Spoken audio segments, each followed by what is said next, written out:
Hablaremos esta noche de la lucha contra el dolor, que parece un invento de mis peores momentos de escritor. Pero no, la lucha contra el dolor es la medicina. ¿Qué otra cosa es la medicina sino una lucha contra el dolor? Así que haremos un catálogo a través de las costumbres, de las culturas, para ver qué es lo que hizo el hombre para que le doliera menos, o para que no le doliera. Cualquier cosa, no importa qué. Hay que decir que esta lucha tuvo lugar siempre en una vida marcada por el dolor. Recuérdese que en la tradición bíblica el castigo divino contra Eva fue el de sufrir dolores en el parto. Pero la vida toda está llena de dolores. Se me dirá que esa es una concepción poética del asunto y que un dolor de muelas es una cosa bien distinta de un padecimiento del alma. No estoy seguro, es mi respuesta. Cada sociedad ha utilizado diversos artificios para eludir el dolor. Nos instalamos en el siglo I después de Cristo y usted sabe que cada vez que había un parto se aconsejaba distraer a la parturienta y entonces se armaban algunas escenas. Nuestro amigo Apolonio de Tiana recomendaba introducir una liebre viva en el local donde había ocurrido el parto, para que la liebre diera saltos y entretuviera a la mujer. Consistía entonces en entretener a la víctima de posible dolor, como si éste fuera a desaparecer por no pensar en él. Bueno, es lo que se dice ahora. Es lo que hacemos ahora. Sí. En España también ponían una liebre viva entre los senos de la parturienta, llamaban a cantores y músicos para ayudar a pasar el trance. Sí, felices Pascuas, sí. Sí, claro. Era tratar de distraer a la psique hacia otros focos de atención. No sé qué haría una liebre entre los senos de la parturienta, pero se trataría de una distracción general. Es raro encontrar una liebre allí. Sí. Bueno, mucho más tarde San Alberto Magno, no mucho más tarde, pensó para aquellos dolores, los de parto, una receta bastante pintoresca. Se debían tomar partes iguales de caracoles rojos y de romero. ¿Qué tal, romero? Luego desmenuzarlos, luego dejarlos en una caja de plomo cerrada, rodeada de estiércol de caballo. Y después se ponía aquella pasta en el cuerpo de la mujer.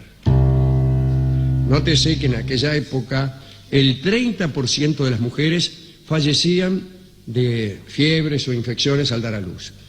Una cifra que de ningún modo era disminuida por la aplicación de semejante bosta en el cuerpo.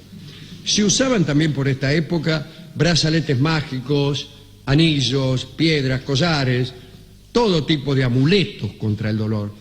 Y tan generalizado estaba ese uso que en el año 1600 el Concilio de Burdeos prohibió aquellas prácticas por considerarlas supersticiosas. Es decir, cuando algo se generalizaba, lo condenaban por supersticioso. Hablemos de las sustancias usadas. Ya los sumerios, los chinos, los etruscos y los egipcios conocían las bondades de la mandrágora, el opio, el belenio. Acá dice otra cosa, pero yo traduzco al mismo tiempo. Estas sustancias se utilizaron principalmente en Europa para adormecer al paciente antes de una operación. Shakespeare mismo los cita en Otelo, le dice Iago, : ni amapola, ni mandrágora, ni todas las soluciones adormecedoras del mundo te provocarán nunca el dulce sueño. Pero claro, Shakespeare se refería a otro dolor, quería calmar otro dolor. Las sangrías para producir agotamiento y poner al paciente en condiciones de que no sintiera el dolor al que se lo iba a someter, se hacían con sanguijuelas. Buenas tardes, me da medio kilo de sanguijuelas como pasangrias. Se creía que si te sacaban sangre se producía una especie de sopor y uno se volvía insensible a los dolores. Pero tanto este remedio como otros En verdad no producían mucha insensibilidad y no servían tampoco para suprimir, ¿sabe qué? Los movimientos involuntarios de los músculos que el dolor provoca y que son muy molestos para el médico que tiene que realizar una operación. Lo principal para el médico es que el tipo se quede quieto.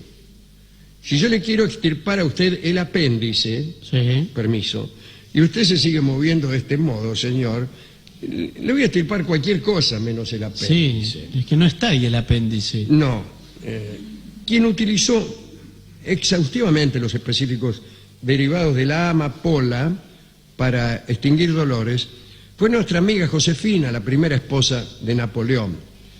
Josefina tenía la dentadura más bien podrida y fue perdiendo irremediablemente sus piezas dentarias, una por una, si tenía suerte, porque a veces le caían de a 2 o 3. Para que la gente no se diera cuenta, comenzó a usar pañuelos, abanicos, se hizo una persona más circunspecta, se reía menos, era como hacen los jugadores de fútbol cuando se confían sus secretos. Pero también le dolía y entonces tomaba opio. Y tomaba tanto opio que se apolillaba en todas partes, en el teatro, en la ceremonia, y había que sacudirla. Me refiero a Josefina. Sí. El alcohol también ayudó a adormecer dolores y padecimientos. Muchos cirujanos lo utilizaban en sus intervenciones. Ahí había un médico inglés, Astley Cooper, que recomendaba a sus pacientes que se presentaran ya borrachos a la mesa de operaciones. En tal estado operó nada menos que el rey Enrique IV de Inglaterra, que tenía no sé qué en el marote, ¿no? Parece que tan curda estaba el rey que entró a la sala riéndose a carcajadas y cuando vio los instrumentos del médico, los bisturí, pinzas, tijeras, todo eso, lo condenó al médico y a todos los presentes a muerte. Acto seguido se desmayó. Más tarde, siendo la operación exitosa, le dieron a Cooper el título de barón. Bueno, por supuesto le perdonaron la sentencia de muerte, ¿no? Porque ¿de qué sirve un varón si está muerto? Hay que decir que tanto en las guerras como en el mar, el recurso de unos buenos tragos era la rutina cuando alguien debía introducirse, qué sé yo, en campos de batalla o alta mar. A principios del siglo XIX había un dentista americano, Horace Wells, hemos hablado de él muchas veces, que comenzó a probar caminos alternativos para adormecer a sus pacientes. Y empezó a trabajar con anestésicos hechos en laboratorios. Ya existía el óxido nitroso, que era un gas que ya había sido estudiado por Humphrey Davy en el año 1800. Se conocían ya ciertas propiedades turbadoras de la serenidad. Se lo llamaba gas hilarante porque la gente se reía y por esta razón se usaba en kermeses y ferias. Siempre había algunas parrandas donde el público, por divertirse nomás, inhalaba el gas, o mejor, se divertía mirando a quien lo inhalaba. Y bueno, el tipo que lo inhalaba hacía toda clase de tonterías y reía hasta caer redondo. Un día el dentista Wells paseaba por una feria y se armó una pelea entre dos hombres que habían inhalado ese gas. Uno de ellos le pegó un golpe tremendo en la cabeza al otro y el perjudicado continuó riéndose y ni se mosqueó, o sea que no tenía, al parecer, sensación alguna de dolor. Wells comprobó enseguida el efecto anestésico del gas y comenzó a usarlo en su consultorio. Primero lo hizo con su propia persona, se sacó una muela. No se aclara aquí si realmente le dolía la muela o si se la sacó en aras del progreso de la medicina. Pero se sacó una muela el tipo y no le dolió. Se presentó entonces en la Universidad de Harvard para presentar el hallazgo, pero allí los dentistas eran tenidos como prácticos indignos de estar entre los médicos y les sabotearon la prueba. Ya se sabe cómo son en Harvard. Parece que Wells llamó a un estudiante de medicina que se prestó para la prueba, le aplicó el óxido nitroso Y por mala fe el estudiante empezó a dar unos gritos impresionantes. ¿Qué es lo que hubiera hecho yo? Yo le digo al tipo, sí, a ver, ponga. Por más que no me doliera, yo hubiera empezado... ¡Ah!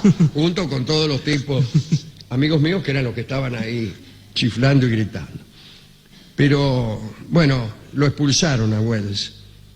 En el año 1848 ya, convertido en una piltrafa humana, Wells se peleó con unas prostitutas, se lo llevaron preso y allí, entre rejas y desesperado, escribió 2 cartas trágicas.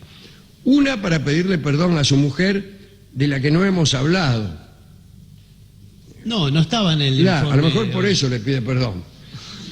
El caso es que no sé. Ni hablaremos tampoco, ya que nada se dice de esta pobre mujer. Principal víctima del óxido nitroso, te lo imaginás, al tipo riéndose todo el día de nada, y la mujer lavando ropa, ¿no? Bien. Bueno, escribió 2 cartas. En una pedía perdón a su mujer, otra dirigida al país para exponer que la causa de todos sus males era haber logrado vencer al dolor, y después inhaló el gas, que en un frasquito que llevaba escondido, se tendió en el calabozo y se cortó la arteria femoral con un bisturí que también llevaba escondido. O sea, llevaba muchas cosas escondidas. Todo para morir sin dolor, y se murió. Después apareció otro señor, James Young Simpson, que era un jefe de obstetricia de la Universidad de Edimburgo. Se había recibido de obstetra a los 19 años. Hay gente que a los 19 años ni siquiera hizo la primera materia de obstetricia. Bien.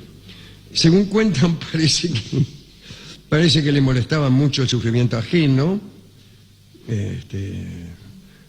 Bueno, experimentaba sobre sí mismo con distintas sustancias, hasta que en noviembre de 1847 descubrió el cloroformo como agente anestésico.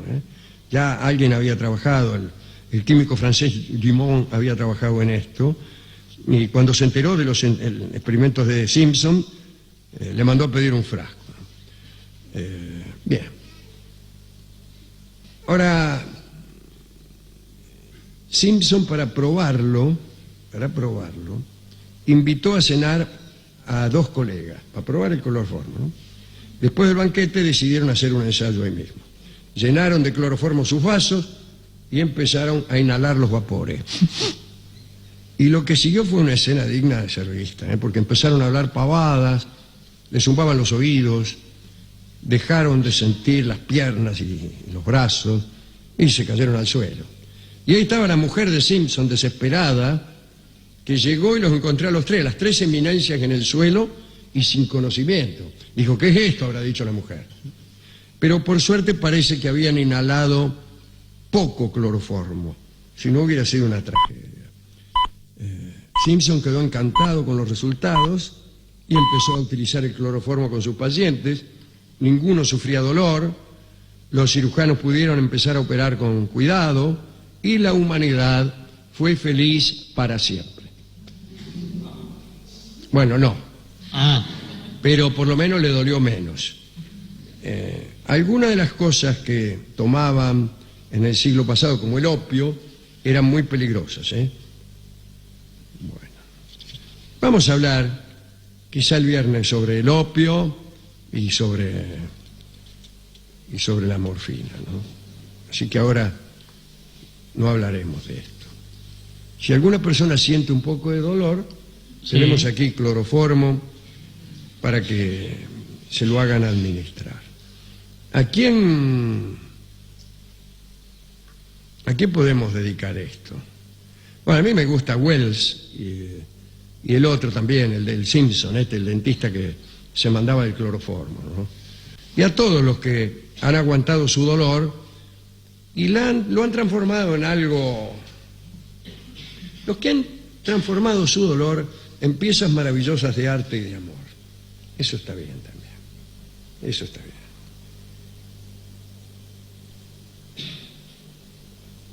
¿Con qué lo podemos ilustrar?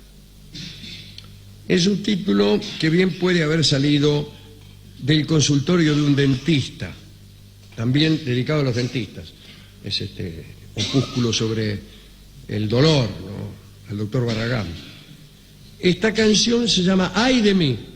Sí. Ahí le está haciendo efecto. Sí. Y sirve para designar a una bellísima canción criolla de Sebastián Piana y Homero Mansi, que canta ahora mismo Ignacio Corsini, dedicado a todos los que sienten dolor.